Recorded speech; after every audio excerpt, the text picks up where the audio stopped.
পাক রব্বুল আলামিন অন্য আয়াতের মধ্যে বলেন, ইয়াউমা লা ইয়ানফাউ মালুন ওয়ালা বানুন ইল্লা মান আতাল্লাহা বিকলবিন সালিম। আল্লাহ পাক রব্বুল আলামিন বলে, ও বান্দা, কাল কিয়ামতের ময়দানে আমি আল্লাহ পাকের গাড়িও, আমি আল্লাহ পাকের কাছে তোমার বাড়িও কোনো কাজে আসবে না, তোমার গাড়িও কোনো কাজে আসবে না, অট্টালিকা কোনো কাজে আসবে না, সুন্দর নারী কোনো কাজে আসবে না। আমি আল্লাহ পাকের কাছে শুধুমাত্র কেবলমাত্র একটা জিনিস কাজে আসবে, ওই জিনিসের নামই হচ্ছে বিশুদ্ধ কলব, বিশুদ্ধ অন্তর, বিকলবে সালিম। এবার আপনি আমার কাছে প্রশ্ন করতে পারেন, হুজুর বিকলবে সালিম কলবটা কোন জায়গার মধ্যে থাকে, কলবটা কোন জায়গার মধ্যে থাকে? বলে বাম স্তনের এই জায়গার মধ্যে গোশতের টুকরা, এই গোশতের টুকরার মধ্যে আল্লাহ পাক বলতেছেন এটাই হচ্ছে কলব। এই কলবের নির্দিষ্ট কোনো কালার নাই, নির্দিষ্ট কোনো আকৃতি নাই। আমি আপনাদের কাছে প্রশ্ন করি, বলেন তো দেখি এই পানির কোনো কালার আছে নাকি? পানির কোনো নির্দিষ্ট কালার নাই। পানির মধ্যে যদি কেউ লাল কালার ঢুকায় লাল হয়ে যায়, কালো কালার ঢুকাইলে কালো হয়ে যায়। ঠিক তেমনি ভাবে মানুষের কলবটা আল্লাহ পাক নীল কালার দিয়ে বানাইছে। এই কলবের কোনো নির্দিষ্ট কালার নাই। মানুষ যখন গুনাহ করবে তার কলবটা কালো হয়ে যায়, নেক যখন করবে তার কলবটা সাদা হয়ে যায়। এই জন্য আল্লাহ পাক রব্বুল আলামিন বললেন, তোমরা যদি কালো কলব নিয়ে আমি মাওলার কাছে আসো তাহলে কিন্তু তোমাদের জন্য জাহান্নাম। আর যদি তোমরা নেক কইরা তোমাদের কলবটাকে সাদা বানায় আসতে পারো তাহলে আমি আল্লাহ তোমাদেরকে জান্নাতের ময়দানে ঢুকায়া দিব। লড়াইয়ের ওই ময়দানেতে যেতে তোমাকেই হবে, প্রয়োজনে সব রক্তটুকু জমিনেই ঢেলে দেবে, ঠিক কি না? তবুও তোমায় লড়তেই হবে, মানবে না পরাজয়। তবুও তোমায় লড়তেই হবে, মানবে না পরাজয়। বিপ্লব জীবন দেয়া বসে থাকা নয়, সে কোনো দিন আসবে না রে, করহ যদি ভয়, ঠিক কিনা? কোথা থেকে কোন ভিনদেশি শকুন আমার দেশে এসে সেবার নামে বসলো জোরে মীর জাফরের বেশে, ঠিক কিনা? ওদের করতে নাস্তানাবুদ হতে হবে নির্ভয়, ওদের করতে নাস্তানাবুদ হতে হবে নির্ভয়। বিপ্লব মানে জীবন দেয়া বসে থাকা নয়, সে কোনো দিন আসবে না রে, করহ যদি ভয়, ঠিক কিনা? গজলটা বলবো নাকি? বলবো? যারা দাঁড়িয়ে আছে এরা বসে গেলে ইনশাআল্লাহ আমিও বলবো। তাছাড়া এখানে কারা কারা আল্লাহকে মহব্বত করেন আর শয়তানকে কারা মহব্বত করেন? কারা আল্লাহকে দেখি 2 হাত তুলে দেখান। সবাই আল্লাহকে মহব্বত করেন? তাহলে এবার পরীক্ষা হয়ে যাবে, যারা আল্লাহকে মহব্বত করে আর যারা শয়তানকে মহব্বত করে তারা আপনারাই চিনবেন। যাদের সামনে ফাঁকা জায়গা আছে মনে করতে হবে সে শয়তানের বন্ধু। এবার দেখেন, আপনারা ছবি উঠায় রাখেন, আগামীকালকে বাজারের মধ্যে ওদের ছবি দেখাইবেন যে সে শয়তানের বন্ধু, মাহফিলে ফাঁকা জায়গা রাখছে। নাস্তিকতা নিপাত যাক, দিন ইসলাম জিন্দাবাদ, কোটি প্রাণে কি আওয়াজ। খোদাদ্রোহী ছাড় পাবে না, এই বাংলা ঠাই হবে না, মুসলমানরা জেগেছে আজ, ঠিক কিনা? ও দুর্কদমে সামনে চলো, বজ্রকণ্ঠে আওয়াজ তুলো, সবাই মিলে একই তালে দাও না স্লোগান, নারায়ে তাকবীর। হাত মুষ্টি করেন সবাই, নারায়ে তাকবীর, ইসলাম ইসলাম, কোরআন হাদিসের আলো, কোরআন হাদিসের আলো, নারায়ে তাকবীর। এটা ভাব আইছে শরীরে, এখন সাইড সব মঞ্চে আসা যায়, আপনারা কি করেন? হ্যাঁ, যেহেতু এটা মঞ্চের ভাব আসছে, পরিবেশ তৈরি হয়েছে, ইনশাআল্লাহ অল্প সময়ের মধ্যে চলে আসবে। আমি একটু গলা টলা একটু ভাঙ্গি, কি করবো, মাইক কলাও কি করবো, সব নিয়ে আসছে, সেটিং করতে পারতেছে না পরিবেশের কারণে। আল্লাহ আলহামদুলিল্লাহ সব কিছুই ঠিক ছিল। যাই হোক, আল্লাহ পাক তার মিশিংয়ের মধ্যে বরকত দান করুক, আমিন বলেন। মুসলমান বন্ধুগণ আমার, আমি আপনাদের সামনে সংক্ষিপ্ত সময় নিয়ে পবিত্র কোরআনুল কারীমের ছোট্ট একটা আয়াতের অংশ বিশেষ তেলাওয়াত করেছি। এটাকে সামনে রেখে কিছু কথা বলার ইচ্ছা করেছি, যদি আল্লাহ পাক রব্বুল আলামিনের তৌফিকে শামিলে হাল হয়। দোয়া চাই, দোয়া করি আল্লাহ যেন জবান থেকে কিছু উপকারী কথা বের করে, সবাই বলেন আমিন। জিকির করি লা ইলাহা ইল্লাল্লাহ, লা ইলাহা ইল্লাল্লাহ, লা ইলাহা ইল্লাল্লাহু মুহাম্মাদুর রাসূলুল্লাহ সাল্লাল্লাহু আলাইহি ওয়াসাল্লাম।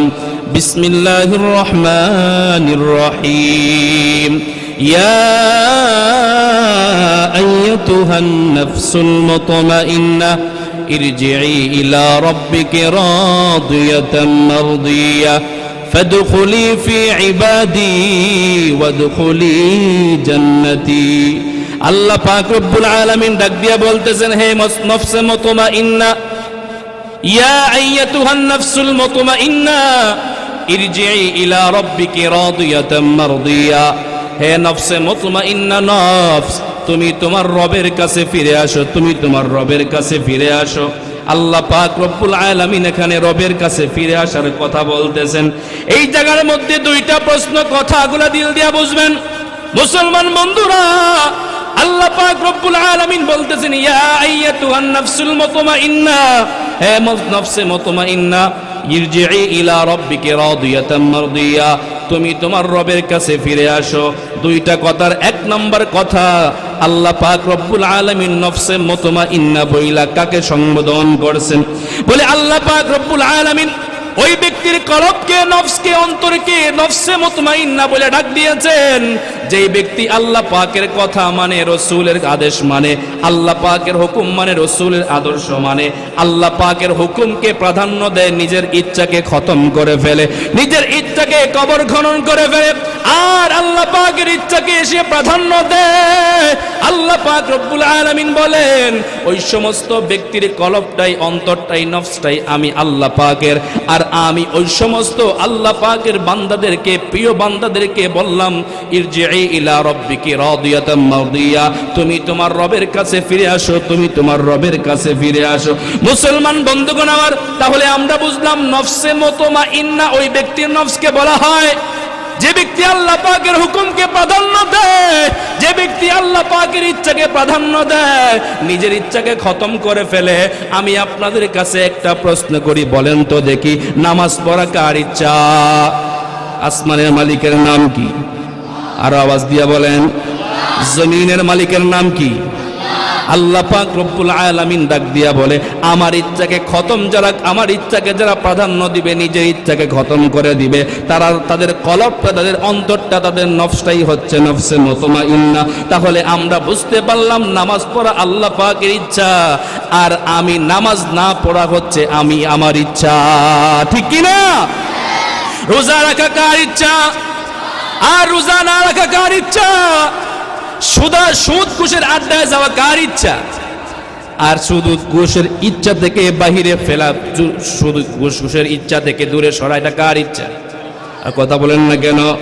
এই জন্য আল্লাহ পাক রব্বুল আলামিন বললেন, আমি যত কথাকে তোমাদেরকে পালন করার কথা বললাম, আমার সমস্ত হুকুমকে মানার নামই হচ্ছে আমি আল্লাহ পাকের ইচ্ছা। আর আমার ইচ্ছাকে প্রাধান্য না দিয়া তোমার ইচ্ছাকে, নফসের ইচ্ছাকে, কলবের ইচ্ছাকে তোমরা যদি প্রাধান্য দাও, তাহলে আল্লাহ পাক রব্বুল আলামিন বললেন, এই কলব আমার না, এই আত্মা আমার না। কথা কোন ঠিক কিনা? মুসলমান বন্ধুগণ আমার, দুই নাম্বার আল্লাহ পাক বললেন, ইরজিই ইলা রাব্বিকি রাদিয়াতাম মারদিয়া। আল্লাহ বললেন, হে আমার নফসে মুতমাইন্না বান্দা, তুমি আমি রবের কাছে ফিরে আসো, রবের কাছে ফিরে আসো। এবার আল্লাহ পাক ওই নফসে মুতমাইন্না আল্লাহ পাকের প্রিয় বান্দাদেরকে কখন বলবেন, হে তুমি আমি রবের কাছে ফিরে আসো? আল্লাহ পাক রব্বুল আলামিন যখন নাকি তার প্রিয় বান্দাদেরকে জান কবজ করার জন্য দুনিয়ার মধ্যে পাঠান, আল্লাহ পাক রব্বুল আলামিন বললেন, ও জিবরাইল, ও আজরাইল, তুমি একা যাইবা না, একা যাইবা না, তোমার সাথে আমার প্রিয় বান্দাদেরকে ইস্তেকবাল জানানোর জন্য, আহলান সাহলান জানানোর জন্য তোমার সাথে রহমতের ফেরেশতাদেরকে নিয়ে যাও। সুবহানাল্লাহ বলবেন নি? কাকে নিয়ে যাবে? রহমতের ফেরেশতাদেরকে। আমার প্রিয় বান্দা না, কারণ তোমাকে দেখে একা ভয় পাওয়ার আশঙ্কা রয়েছে, এই জন্য তুমি রহমতের ফেরেশতাদেরকে তুমি সাথে করে নিয়ে যাও। এবার যখন নাকি রহমতের ফেরেশতাদের সাথে করে নিয়ে আসা হবে, এবার আল্লাহ বলবেন, হো ফেরেশতারা, তোমরা সরাসরি তোমাদের রূপে আমার প্রিয় বান্দার কাছে যাইবা না, বান্দার কাছে যাইবা না। কারণ জীবনে তো কোনোদিন তারা ফেরেশতাকে নিজ চোখে দেখতে পায় নাই। মানুষরা তো ফেরেশতাদেরকে দেখতে পায় না। আপনারা পাননি? কোনোদিন পাইছেননি? কিরামান কাতিমিন, দুই কাদের মধ্যে দুইজন ফেরেশতা বসা আছে, আমরা আজও পর্যন্ত তাদের দুইজনের চেহারা দেখতে পারলাম না। আল্লাহ পাক রব্বুল আলামিন বললেন, না না, একা যাইবা না জান কবজ করার জন্য। তোমার সাথে রহমতের ফেরেশতাদেরকে নিয়ে যাও। এবার রহমতের ফেরেশতাদেরকে যখন নিয়ে যাওয়া হবে, আল্লাহ পাক রব্বুল আলামিন বলবেন, ও রহমতের ফেরেশতারা, তোমাদের আকার আকৃতিতে মানুষের সামনে যাইবা না, আমার মেহমানের সামনে যাইবা না, তুমি তোমার চেহারাটা, তোমার আকৃতিটা নূরের আলোয় পরিবর্তন করে দাও। সুবহানাল্লাহ, আসেনি? এবার নূরের আলো আকৃত, নূরের আকার ধারণ, আলোর আকার ধারণ করবে। ওইদিকে জান্নাতের রহমতের ফেরেশতারা যখন দূর থেকে আলো দিয়ে আসতে থাকবে, নফসে মুতমাইন্না গঠন করনেওয়ালা ব্যক্তি সে আলোর দিকে আকৃষ্ট হতে থাকবে আর চিন্তা করবে, হায় হায়, জীবনে কত আলো দেখলাম, কিন্তু এত সুন্দর আলো তো জীবনে কোনোদিন দেখি নাই। আজকে এত সুন্দর আলো আমার চোখের সামনে কেমনে আসতেছে। যখন নাকি রহমতের ফেরেশতারা কাছাকাছি আসতে থাকবে, একদম সাথে সাথে কাছাকাছি যখন একদম চলে আসবে, কাছাকাছি চলে আসবে, এবার আল্লাহ বলবেন, ও রহমতের ফেরেশতারা, তোমরা এবার আলোর রূপ পরিবর্তন কইরা তোমরা মানুষের রূপে রূপান্তরিত হয়ে যাও। এবার রহমতের ফেরেশতারা মানুষের রূপে রূপান্তরিত হয়ে যাবে। মানুষের রূপে রূপান্তরিত হওয়ার পর এবার রহমতের ফেরেশতারাও ডাকবে, আজরাইলও ডাকবে, ইয়া আইয়াতুহান নাফসুল মুতমাইন্না ইরজিই ইলা রাব্বিকি রাদিয়াতাম মারদিয়া। হে আল্লাহ পাকের প্রিয় মেহমান, তুমি চলে আসো, চলে আসো। এবার নফসে মুতমাইন্না গঠন করনেওয়ালা বান্দা ডাক দিয়া বলবে, কোথায় যাব, কোথায় যাব, কার কাছে যাব?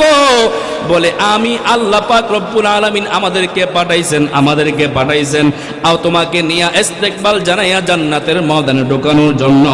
এবার সে রহমতের ফেরেশতারা এই কথা বলার পরে, আজরাইল কথা বলার পরে সে বের হতে যাবে না, কারণ রূহের সম্পর্ক, আত্মার সম্পর্ক, নফসের সম্পর্কটা দীর্ঘদিন দেহের সাথে থাকার কারণে একটা মহব্বত জুড়ে গেছে। এই জন্য আত্মাটা, রূহটা বান্দার দেহ থেকে বের হতে যাবে না, দীর্ঘদিনের একটা সম্পর্ক। এই জন্য আল্লাহ পাক রব্বুল আলামিন বলবেন, ও রহমতের ফেরেশতারা, ও আজরাইল, এটা তো এমনি বের হবে না আমার প্রিয় বান্দা, তার দেহ থেকে আত্মা এত সহজে বের হবে না। তুমি সুন্দর কইরা তাড়াতাড়ি জান্নাত খানা বাসায়া দাও। রহমতের ফেরেশতারা জান্নাতটা আল্লাহ পাকের প্রিয় বান্দার সামনে দাঁড় করাবে। জান্নাত দেখতে থাকবে আর দেখতে থাকবে। অমত অবস্থায় আল্লাহ পাক রব্বুল আলামিন ডাক দিয়া বলবে, ইরজিই ইলা রাব্বিকি রাদিয়াতাম মারদিয়া। হে আমার প্রিয় বান্দা, তুমি আমি রবের কাছে ফিরে আসো। আমি রবের কাছে ফিরে আসবা মানে আমি আল্লাহ পাকের জান্নাতের মধ্যে ফিরে আসো। জান্নাত চির সুখের ঘর, জান্নাত চির সুখের ঘর, যদি জানতে অগ তুমি, মায়া গেরা রঙিন পৃথিবী নয় তো সুখের খনি। গজলটা বলবো নাকি? কথা বলেন, বলবো নাকি? এই জায়গায় আটকে রাখছি কোন জায়গায়? কারণ এখানে অনেকে অমনোযোগী আছে, বানের ভিতরে দাঁড়ায় আছে। এরা মোটামুটি মনোযোগী হইলে ইনশাল্লাহ বলবো। আপনারা কি কন? তাই হক বন্ধুগণ আমার, ইয়া আইয়াতুহান নাফসুল মুতমাইন্না, গলা অবস্থা শেষ, একবারে শেষ। এই গলা নাই, বলছেন কি করার মাইকওয়ালা দে। ইয়া আইয়াতুহান নাফসুল মুতমাইন্না ইরজিই ইলা রাব্বিকি রাদিয়াতাম মারদিয়া। আল্লাহ পাক রব্বুল আলামিন নফসে মুতমাইন্না ব্যক্তিদেরকে ডাইকা জান্নাত দেখায়া জান্নাতের মধ্যে ঢুকায়া দিবে। সুবহানাল্লাহ, আওয়াজ দিয়ে বলেন। আর যে ব্যক্তির কলবটা নফসে মুতমাইন্না হবে না, গুনাহযুক্ত আল্লাহ পাকের অবাধ্য বান্দা হয়ে যাবে। আল্লাহ পাক রব্বুল আলামিন বলে, উলাইকা কাল আনআম বাল হুম আদাল। হে সমাজের মানুষেরা, দেশের মানুষেরা, দুনিয়ার মানুষেরা, তোমরা যদিও টাকাওয়ালাকে, ঘুষখোরকে, সুদখোরকে তোমরা সম্মানের আসনে সমাসীন করায়া দাও, তারা আমি আল্লাহ পাকের চোখে মানুষ না, চতুষ্পর জানোয়ার শুয়োরের থেকে বড় নিকৃষ্ট। কথা কোন ঠিক কিনা? চেহারাটা দেখতে ভালো, পোশাকটাও চমৎকার, অন্তরে তার কালি ভরা, কাজটা বড় কদাকা। ঠিক কিনা? গজলটা বলবো নি? চেহারাটা দেখতে ভালো, পোশাকটাও চমৎকার, অন্তরে তার কালি ভরা, কাজটা বড় কদাকার। ওই মানুষের ভিড়ে আজি আসল মানুষ নাই রে নাই, ওই মানুষের ভিড়ে আসি আসল মানুষ নাই রে নাই। মানুষ দেখতে চলো এবার জাদুঘরে যাই সবাই, ঠিক কিনা? রাস্তাঘাটে যায় না চলা ওই মানুষের ভিড়ে, ওই ভিড়ের মাঝে আবার কেহ অন্যের পকেট মারে। এখানেও থাকতে পারে, হা করে বয়ান শুনে না, পকেটটা চেক করেন, পকেটটা একটু চেক করেন। রাস্তাঘাটে যায় না চলা ওই মানুষের ভিড়ে, ওই ভিড়ের মাঝে আবার কেউ অন্যের পকেট মারে। তাকেও যদি মানুষ বলো, ও কেউ যদি মানুষ বলো, আমার বলার কিছু নাই। মানুষ দেখতে চলো এবার জাদুঘরে যাই সবাই, ঠিক কিনা? শিক্ষার জুড়ে ডিগ্রির ভারে সাহেবের মাজা বাঁকা, মুস্কি হেসে সব অফিসে নেহে যে ঘুষের টাকা। আছে কিনা নাই? আজীবন আকাম কম কইলা, তাই আচ্ছা, আজীবন আকাম কুকাম কইরা হাজি সাহেব হইছে, লেবেল লাগাইছে হাজি। কি লাগাইছে? মানে আজীবন আকাম করছে, মানুষ আর দাম দেয় না। বুড়া বুঝে চিন্তা করছে, আকাম কুকাম কইরা যত টাকা কামাইছি এই টাকা দিয়ে এবার হজ করতে যাই, এর হজ ফল কবুল হইব? কথা বলেন না কেন? সমাজের মধ্যে আছে না বিরাট প্রভাব আছে, এর একদিকে মারে এর ওদিকে মাইরা মাইরা মাইরা মাশাআল্লাহ পকেটটা মোটামুটি ভারী করে ফেলায়। আছে কিনা নাই? ঘুষ ওখানে উপরে দিয়ে খায় না, নিচ দিয়ে খায়। কোন দিয়ে খায়? উপরে দিয়ে খাইলে সিসি ক্যামেরা ধরা পড়ে, নিচ দিয়ে খাইলে তো সিসি ক্যামেরা ধরা পড়বো না। এবার দেখা গেছে প্রযুক্তির জামানায় নিচ দিয়েও ধরা পড়ে। এবার সে চিন্তা করছে, হাজি সাহেব হজ করে আইছি, কেমনে সরাসরি নিচ দিয়ে খায় উপর দিয়ে খায়? না না, পাশের রুমে আব্দুর রহমান আব্দুল করিম নামক ধান্দাবাজকে বসায় রাখছি। কথা বল না কেন? হাজি সাহেব নামক ধোকাবাজ এখন সরাসরি সুদের টাকা খায় না, ঘুষের টাকা খায় না, পাশের রুমে আব্দুর রহমান আব্দুল সুবহানের কাছে, আমি এগুলা খাই না, ওর কাছে সাক্ষাৎ করো, ওর কাছে সাক্ষাৎ করো। এবার হাদিয়াটা, ঘুষের টাকাটা এবার এই যে আব্দুল করিম আব্দুল সুবহানের পকেট দিয়ে আইসা হাজি সাহেব নামক ধান্দাবাজের পকেটে ঢুকে। ঠিক আর আসতে কোন জোরে কোন, ঠিক কিনা? কথা বললেও ঠিক, না বললেও ঠিক, ঠিক যেটা এটা এমনিই ঠিক। কথা কোন না কেন? মাইকের যে অবস্থা সব মিলাই আপনারা যদি ঠিকঠাক না কন তাহলে কি কথা কোয়া যাইব? কথা কোন? এরা এটাই বুঝে না, এরা এটা কি বলতেছি এটাই আপনারা বুঝেন না। সুতরাং বন্ধুগণ আমার, আল্লাহ পাক রব্বুল আলামিন বলতেছেন, উলাইকা কাল আনআম বাল হুম আদাল। তোমরা যদিও আজকে টাকার বলে, ক্ষমতার বলে, সম্পদের বলে আজকে জোর জবরদস্তি দেখাইয়া মানুষ যা তার অহংকার অহমিকা দেখায়, তাদেরকে তোমরা মানুষ বলতে পারো, অন্তত আমি আল্লাহ পাকের চোখে কি না? কথা বলেন কি না? সাইদ সাহেবকে নিয়ে আসতে পারেন, কারণ সময় কম, এখানে বয়ান করলে বয়ান হবে না। যার জন্য আসে তার জন্য, সময় যেহেতু আমাদের এলোমেলো হয়ে গেছে, এই জন্য সাইদ ভাইকে নিয়ে আসতে বলেন। আমার মুসলমান বন্ধুগণ, এই জন্য আল্লাহ পাক রব্বুল আলামিন বলে, উলাইকা কাল আনআম বাল হুম আদাল। তোমরা যদিও তাকে সম্মানের বলে, ক্ষমতার বলে তাকে সম্মানিত বলে আখ্যায়িত করো, আমি আল্লাহ পাকের চোখে মানুষ না, মানুষ না, চোরের সুতস্পর জানোয়ার, শুয়োরের থেকে বড় নিকৃষ্ট, ঠিক কিনা? আল্লাহ পাক রব্বুল আলামিন অন্য আয়াতের মধ্যে বলেন, ইয়াউমা লা ইয়ানফাউ মালুন ওয়ালা বানুন ইল্লা মান আতাল্লাহা বিকলবিন সালিম। আল্লাহ পাক রব্বুল আলামিন বলে, ও বান্দা, কাল কিয়ামতের ময়দানে আমি আল্লাহ পাকের গাড়িও, আমি আল্লাহ পাকের কাছে তোমার বাড়িও কোনো কাজে আসবে না, তোমার গাড়িও কোনো কাজে আসবে না, অট্টালিকা কোনো কাজে আসবে না, সুন্দর নারী কোনো কাজে আসবে না। আমি আল্লাহ পাকের কাছে শুধুমাত্র কেবলমাত্র একটা জিনিস কাজে আসবে, ওই জিনিসের নামই হচ্ছে বিশুদ্ধ কলব, বিশুদ্ধ অন্তর, বিকলবে সালিম। এবার আপনি আমার কাছে প্রশ্ন করতে পারেন, হুজুর বিকলবে সালিম কলবটা কোন জায়গার মধ্যে থাকে? কলবটা কোন জায়গার মধ্যে থাকে? বলে বাম স্তনের এই জায়গার মধ্যে গোশতের টুকরা, এই গোশতের টুকরার মধ্যে আল্লাহ পাক বলতেছেন এটাই হচ্ছে কলব। এই কলবের নির্দিষ্ট কোনো কালার নাই, নির্দিষ্ট কোনো আকৃতি নাই। আমি আপনাদের কাছে প্রশ্ন করি, বলেন তো দেখি, পানির কোনো কালার আছে নাকি? পানির কোনো নির্দিষ্ট কালার নাই। পানির মধ্যে যদি কেউ লাল কালার ঢুকায় লাল হয়ে যায়, কালো কালার ঢুকাইলে কালো হয়ে যায়, ঠিক তেমনি ভাবে মানুষের কলবটা আল্লাহ পাক নীল কালার দিয়ে বানাইছে। এই কলবের কোনো নির্দিষ্ট কালার নাই। মানুষ যখন গুনাহ করবে তার কলবটা কালো হয়ে যায়, নেক যখন করবে তার কলবটা সাদা হয়ে যায়। এই জন্য আল্লাহ পাক রব্বুল আলামিন বললেন, তোমরা যদি কালো কলব নিয়ে আমি মাওলার কাছে আসো তাহলে কিন্তু তোমাদের জন্য জাহান্নাম, আর যদি তোমরা নেক কইরা তোমাদের কলবটাকে সাদা বানায় আসতে পারো তাহলে আমি আল্লাহ তোমাদেরকে জান্নাতের ময়দানে ঢুকায়া দিব। সুবহানাল্লাহ। নাই সাইদ ভাই চলে আসছেন, ইনশাআল্লাহ আগামীতে যদি কোথাও এই এলাকায় আসি আলোচনা হবে। পরিবেশ খুবই খারাপ, আবহাওয়ার অবস্থা খুবই খারাপ। হুজুরের পরবর্তী ওয়াজ আসিতেছে আমাদের ইউটিউব চ্যানেলে, তাই সাবস্ক্রাইব করে সাথেই থাকুন।